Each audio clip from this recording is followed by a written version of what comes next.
diamond bracelets make you look just like a queen. Welcome back to our channel, Knowllywood. Today we will talking about new topic. Ever stop and wonder what happened to those bands from the 1960s that seemed to vanish into thin air? The era gave us some of the most iconic music in history.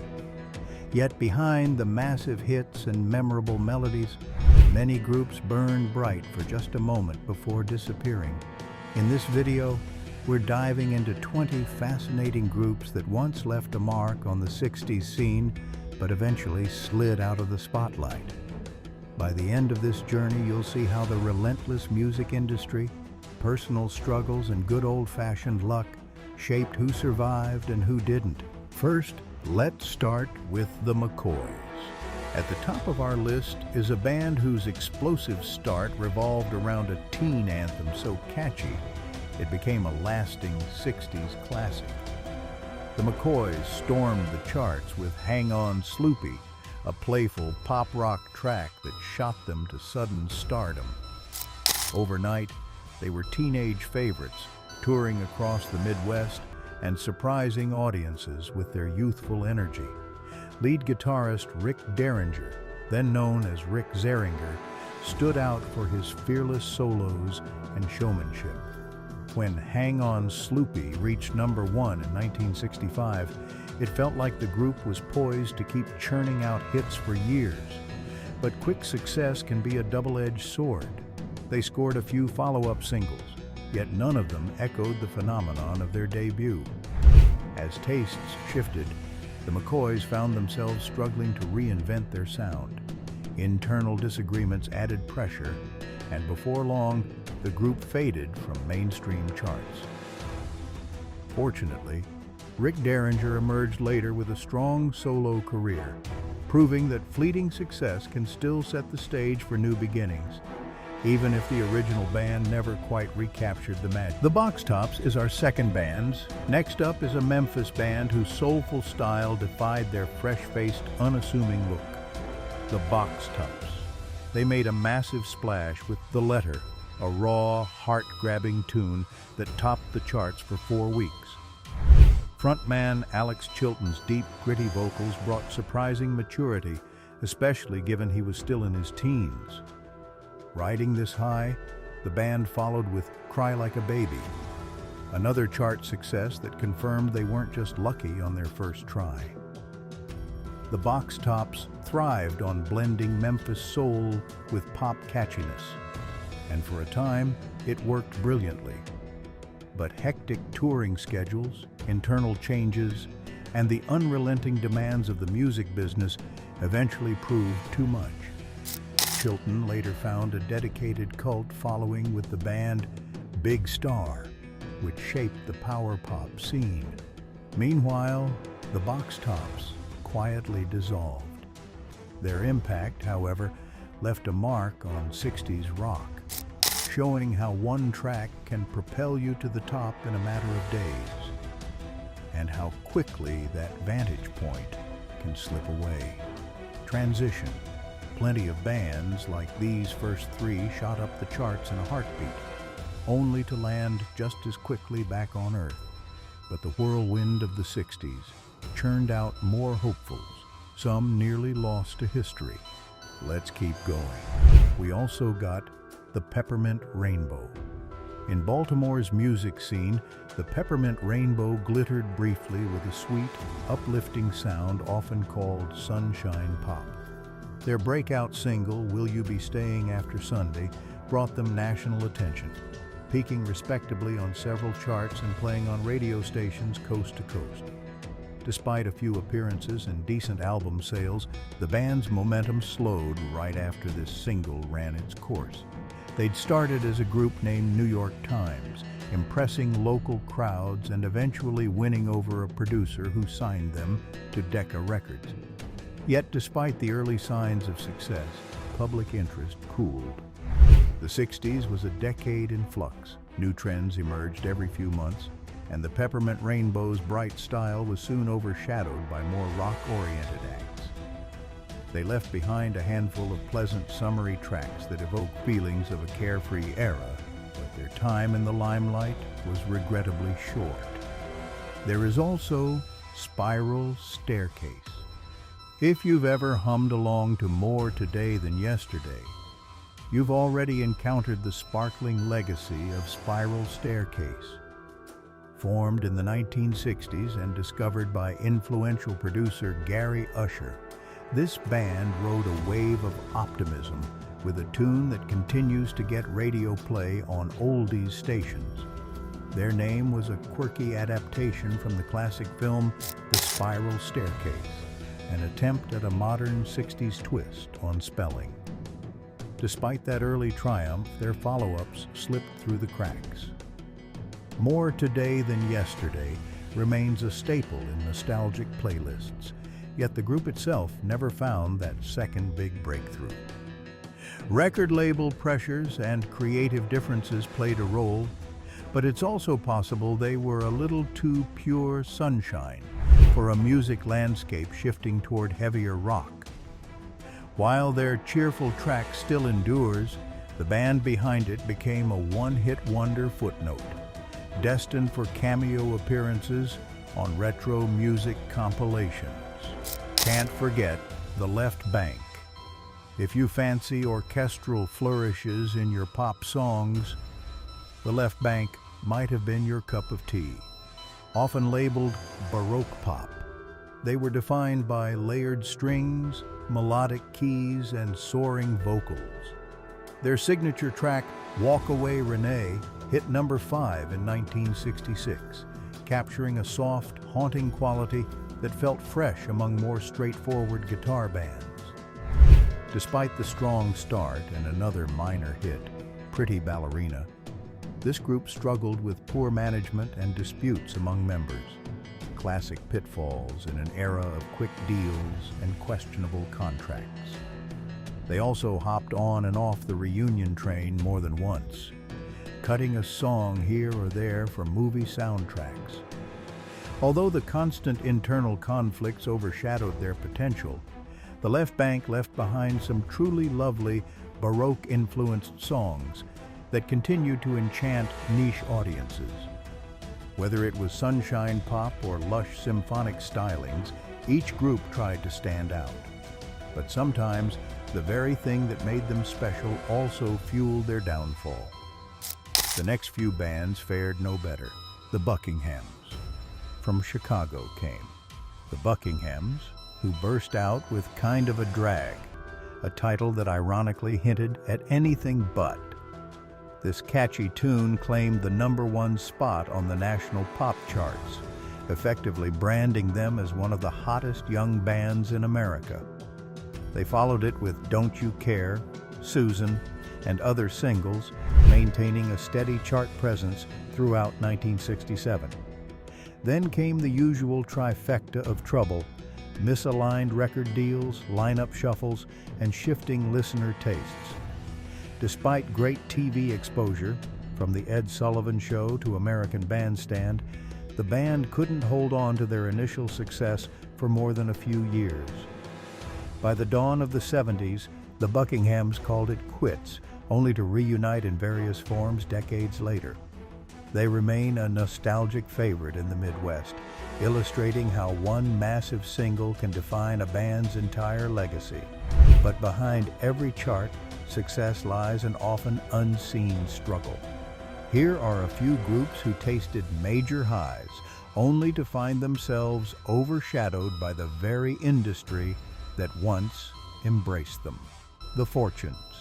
Hailing from Birmingham, England, the Fortunes brought smooth vocal harmonies and an easy listening edge to the 60s pop scene. Their breakout track, You've Got Your Troubles, made a powerful statement, climbing into top 10 lists worldwide. This achievement hinted that the Fortunes might join the ranks of more prominent British invasion acts. Over the next few years, they released gems like Here It Comes Again and Here Comes That Rainy Day Feeling Again, which also gained traction, although not as strongly as their debut.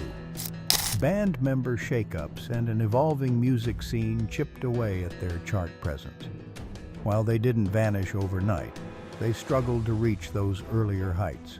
Eventually, the Fortunes found themselves overshadowed, but their name still crops up in retrospectives on British bands that nearly made it to sustained stardom. The Rose Garden. Meanwhile, on the American West Coast, the Rose Garden earned their stripes as a folk rock group. Their shining moment arrived with Next Plane to London, a dreamy, wistful track that cracked the Billboard Top 20. They emerged from a local cover band scene, heavily inspired by groups like the Byrds, until a lucky break with Atco Records led them to release original material. Yet the sweetness didn't last. With the draft hanging over many young musicians, plus standard internal frictions, the band fractured by the end of the decade. They left behind an eponymous album and a single that still charms fans of 60s folk rock.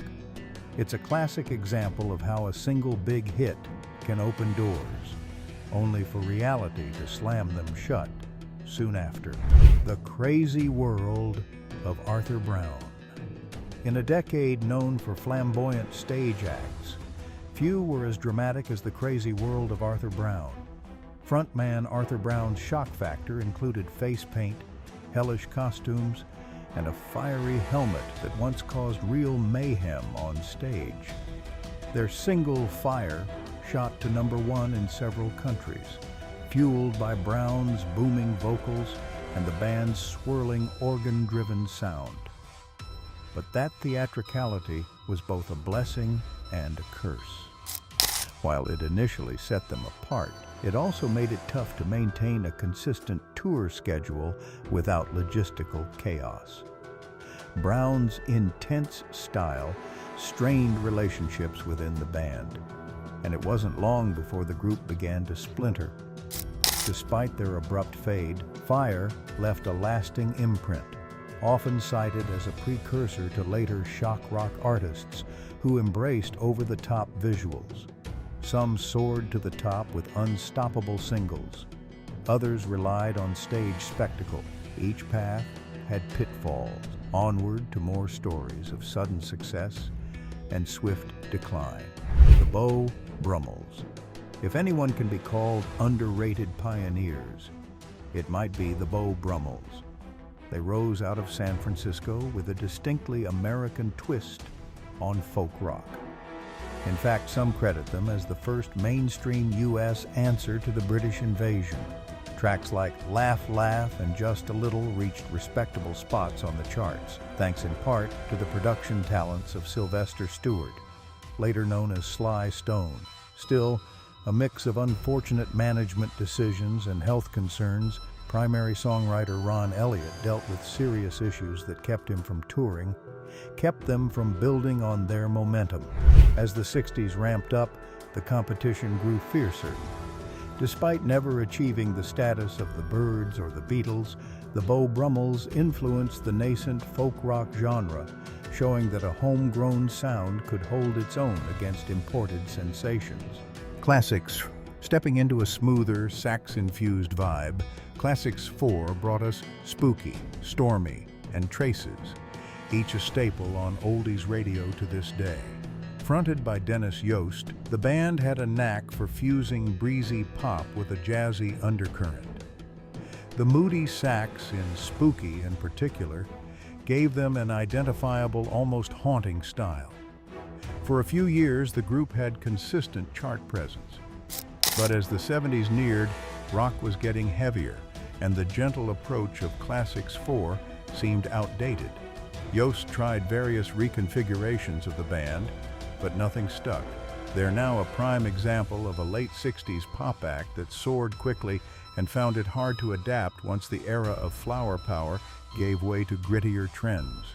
Still, their top hits remain beloved, ensuring they're not entirely forgotten. The Flying Machine. The UK gave rise to The Flying Machine, a bubblegum pop outfit best known for the cheery "Smile a Little Smile for Me." That single soared into the top 5 on the US Billboard Hot 100, instantly making them pop darlings for a few shining months. Oddly enough, the band evolved from a group called Pinkerton's Assorted Colors, known in the UK for a different hit.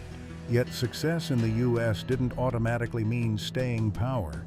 Their attempt to follow up with new tracks fell flat, and audiences moved on. Changes in lineups and shifts in popular music preferences sealed their fate. Although Smile a Little Smile for Me still graces many 60s compilations, the name The Flying Machine remains obscure to casual fans, living on mainly through that one enduring tune. The T-Bones. Ever listen to a catchy jingle and think, that should be a hit song?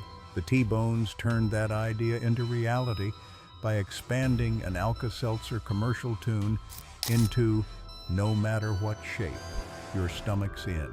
In 1966, the single soared to number 3 on the Billboard Hot 100, proving that a snippet from an ad could become a bona fide radio success. Yet that success story was complicated. The T-Bones studio recordings relied on the Wrecking Crew, legendary session musicians who gave life to countless hits. When the record took off, the real session players weren't interested in touring. Why leave lucrative studio gigs? So the label quickly assembled a separate public face for the T-Bones. It worked for a moment, but after their novelty wore off, the group dissolved. Some members later reappeared in the 70s as Hamilton, Joe Frank, and Reynolds, scoring more chart success but leaving No Matter What Shape a 60s curiosity. The Circle. Naming your band after a suggestion from John Lennon sounds like a dream come true. That's exactly what happened to The Circle, originally known as the Rondells. Their sunny single Red Rubber Ball, co-written by Paul Simon, soared to number 2 on the charts in 1966. The playful melody and breezy beat matched the decade's optimistic spirit. They even opened for the Beatles during a summer tour, which most groups could only fantasize about. Still, lightning didn't strike twice for The Circle. Subsequent releases failed to resonate, and the pressures of being the next big thing took their toll. The band parted ways in 1968, leaving behind a bright but brief glow in music history.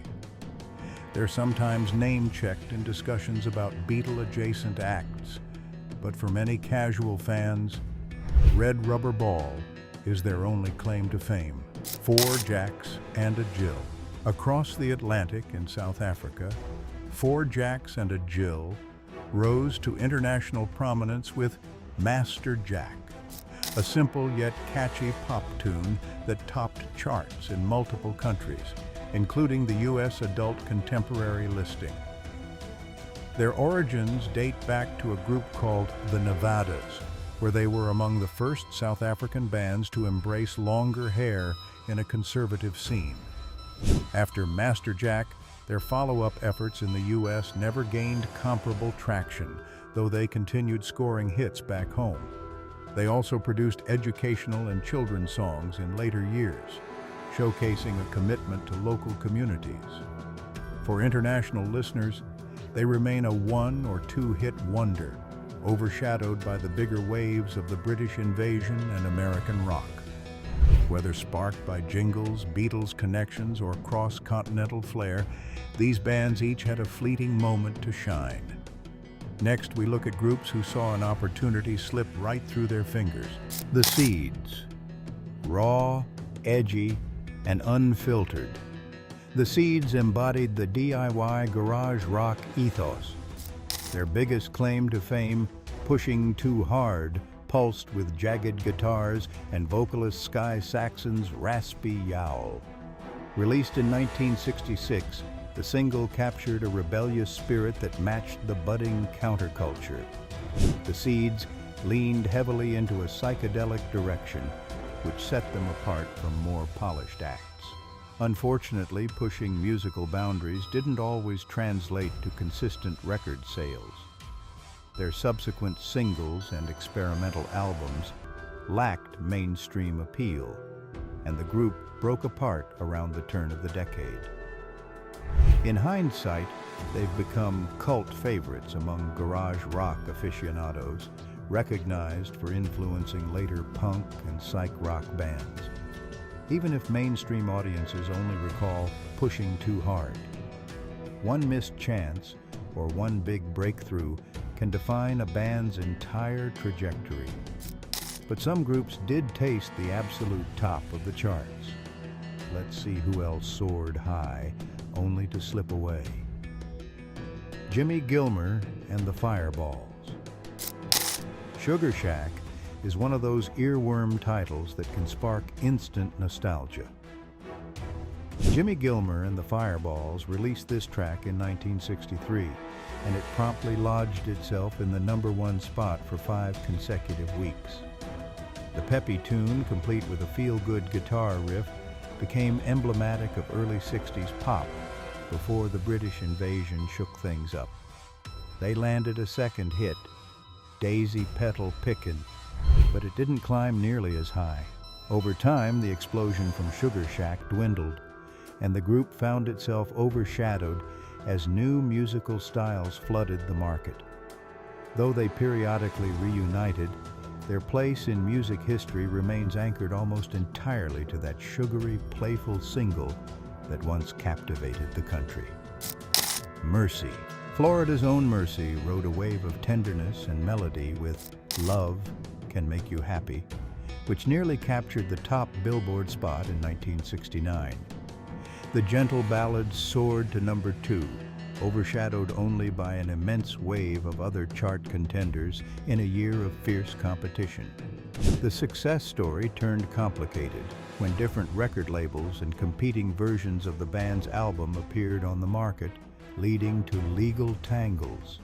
Amid this confusion, Mercy recorded another minor hit and tried to keep momentum, but nothing matched the golden glow of their first major single. Although a version of Mercy continued performing, the group's national spotlight had dimmed. They remain a testament to how quickly the business side of music can derail even the most promising acts. We've traced bands that managed one unstoppable smash, plus those who had a short series of hits before going under. We're closing in on our final group, a band that had multiple iconic singles and more than one J in its story. Jay and the Americans. To round out this trip, we come to Jay and the Americans, a group that actually survived multiple lineups under one collective name. Their earliest success came in 1962 with She Cried, sung by the original Jay, John Trainer, before he departed. The next lead singer, Jay Black, born David Blatt, brought fresh life to the group with hits like Come a Little Bit Closer and Cara Mia, each climbing well into the top 5 on the Billboard charts. Despite capturing a doo-wop meets pop rock vibe that drew large audiences, the group faced the same challenges as many 60s acts: changing tastes, internal wrangling, and label drama. By 1973, Jay and the Americans called it quits, though Jay Black continued to perform under variations of the band name. While they experienced more success than many others on this list, it still wasn't enough to keep the wheels spinning through the 70s. Nonetheless, their multi-J saga and string of recognizable hits remain a fascinating chapter in 60s music. The Outsiders. If you know Time Won't Let Me, you know The Outsiders, a Cleveland band that found near-instant success with that single in 1966, hitting #5 on the national charts. The driving beat and catchy chorus turned them into local heroes and national contenders. They followed up with more singles, but none matched the potency of their breakout. Their biggest regret might have been turning down a little tune called Bend Me, Shape Me, which later rocketed the American Breed to fame. Whether it was an issue of timing or a simple misjudgment, that missed opportunity became symbolic of the Outsiders' decline. They struggled to produce additional hits and cycled through personnel changes eventually dissolving by 1970. Periodic reunions have kept their memory alive for fans of 60s garage rock, but the mainstream never quite revived the group's star. So there you have it, 20 bands that once found themselves at the pinnacle of 60s culture, only to slip out of the mainstream. Some were undone by poor timing or the industry's ruthlessness. Others struggled with internal drama, changing audience tastes, or personal issues that forced them to step back just when they might have soared even higher. It's also a powerful reminder that the 60s music scene wasn't just about the Beatles, the Rolling Stones, or Motown legends. Who else deserves a shout-out in this hidden corner of rock and pop history? Let us know your favorite lost bands in the comments and hit the follow button for more. Thank you for joining us on this deep dive into the glimmering yet turbulent realm of Golden Age Hollywood. If you found these untold stories fascinating, hit the follow button. Stay curious, keep asking questions, and let me know which other hidden chapters of pop culture you'd like to see next. Remember, the stories behind the lights and cameras are often more complex and more revealing than any scripted role could ever be.